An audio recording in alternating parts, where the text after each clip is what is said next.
Alam mo, Foreman, nung una, akala ko masungit ka. Yun pala, sweet ka. Malay mo tayo sa dulo, hindi natin Sweet talaga ako. Pagdating sa babae mamahalin ko. sugal ng pag-ibig, handa kong isuko Napakaswerte naman ng kapatid ni boss na kahit di siya pinanagutan, meron siyang kuyang handa siyang suportahan. Kaya nga eh. Akala ko nga, sa asawa niya yon. Eh wala pa pala siyang asawa. Napakaswerte naman ng kapatid ni boss. Pero ako, Por, napakaswerte ko rin kay kuya. Kahit hindi ako pinanindigan ng ex ko o hindi ko man natupad yung pangako ko sa kanya, tinanggap niya pa rin ako at pinatawad. Kaya mahal na mahal ko yung kuya ko na yon. Napakaswerte mo rin pala. Sa kabila ng nangyari sa'yo, tinanggap ka pa rin ng kuya mo ng buo. Oo, Por. Kaya sobrang proud na proud ako sa kuya ko na yon. Dahil simula nung namatay yung mga magulang namin, siya na yung tumayong magulang namin. Sana, Jamie, paalang araw, makikilala ko rin yung kuya mo. Sige, Por. Pag uwi niya, ipapakilala kita. Huwag kang mag-alala. Mabait yon. Kaso, stricto lang pagdating sa amin. Ganyan talaga ang mga kuya Jamie. Stricto pagdating sa magkakapatid. Lalo na ikaw, babae ka. Oh, may nasabi ba ako? Alam mo, Por, kahit stricto si kuya, nabuntis pa rin ako dahil sa katigasan ng ulo ko. Kung di sana ako nagpadala sa tukso, hindi sana ako ganito ngayon. Huwag mo nang isipin yung Jamie. Nangyari na. Ayaw mo ba yon? May blessing ka? Tama ka, Por. Wala na akong magagawa dahil nangyari na. At least, meron akong bibong anak. At sa kanya na lang ako kumukuha ng lakas para mabuhay sa mundong to. Tama yun, Jamie. Ibuhos mo lahat ng pagmamahal mo para sa anak mo. Oh, tara na. Tignan na kita. Tara, Por. Por, pasensya ka na ah. Medyo malayo-layo tong kinatita. Okay lang yun. Ang importante, makikita ko ng anak mo. Nga pala, Por, andito na tayo. Tara. Tara. Oh, ayun na pala si tita.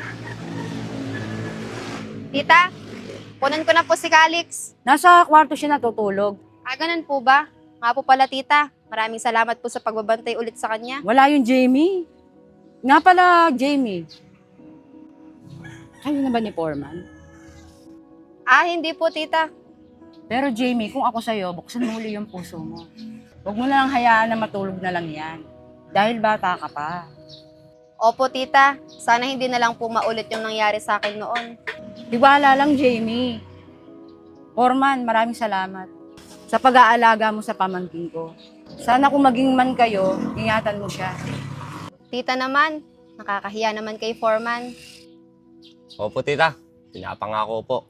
Magiging kami man ni Jamie. Iingatan at mamahalin ko siya.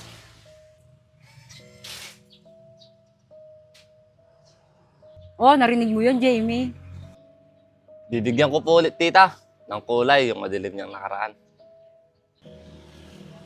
Huy, Foreman, hindi ka ba nahihiya sa tita ko? Ba't naman ako mahiya? Eh, totoo naman sinasabi ko. Oo nga naman, Jamie. Pinagtutulungan niyo na ako ngayon, ah. Masaya ako pag kayong nagkatuluyan. Tita naman.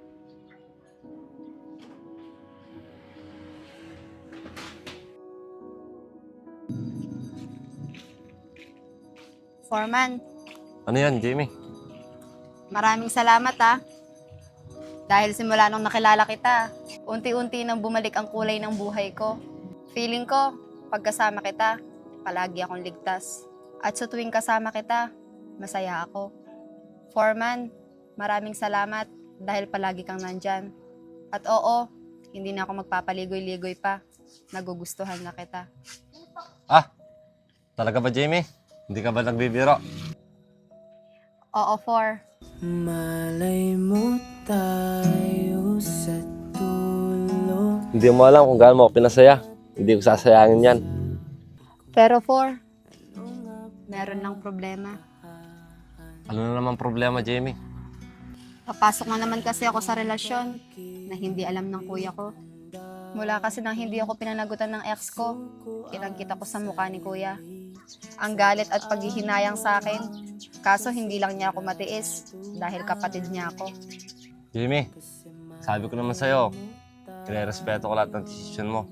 Kung hindi ka pa handa, handa ako maghintay. Malay mo tayo sa dulo. Pero Jamie walang bawi yan. Nagugustuhan mo na ako. It's a prank!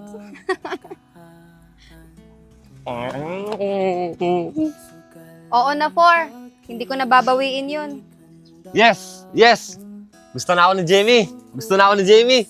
Uy, 4, anong ginagawa mo? Nakakahiya. Pinagtitinginan na tayo ng mga tao. Jamie, salamat. Pinasaya mo ako. Wala yun, 4. Oh, Jamie, tara na. Tara.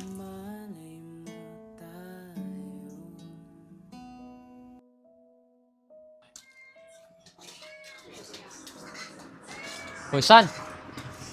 Insan! Oh, Insan. Buti na papasyal ka. Nakakainis sa bahay, Insan. Oh, kumusta naman pala yung pinasok natin na babae? Okay lang, Insan. Masipag at hindi tayo pinapaya. At hindi lang yon, nagkakagustuhan na sila ni Foreman. Talaga ba? At least, hindi pala ako napahiya kay Foreman. Oo naman, Insan. Alam mo, Insan, dahil sa mga nalaman ko, masaya ako para kay Foreman. Ako din masaya sa kanilang dalawa.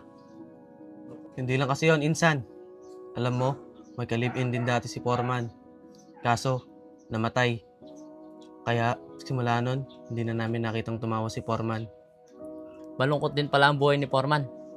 Oo, Insan. Jamie, may nalaman ako tungkol kay Foreman. Ano naman yun? Dati palang malungkot ang buhay ni Foreman. Ha? Naikwento kasi sa akin ng pinsan ko na dati may kalibin si Foreman. Kaso na aksidente, kaya namatay.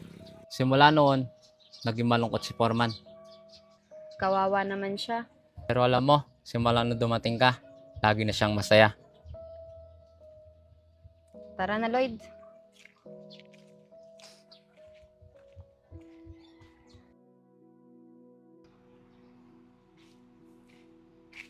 Siguro, Por. Dito na lang ako. Sigurado ka ba, Jamie? Oo, Por. Sige, Jamie. Mas na ako.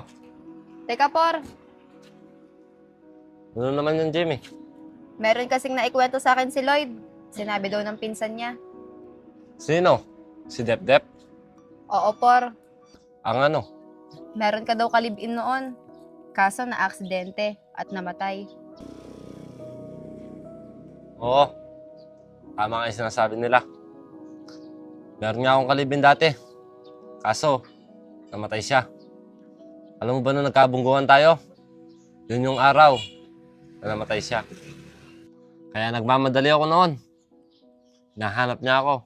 Kaso, hindi ko na siya naabutan. Ganun ba, Por? Pasensya ka na sa amin, ha? Lalo na sa ex ko.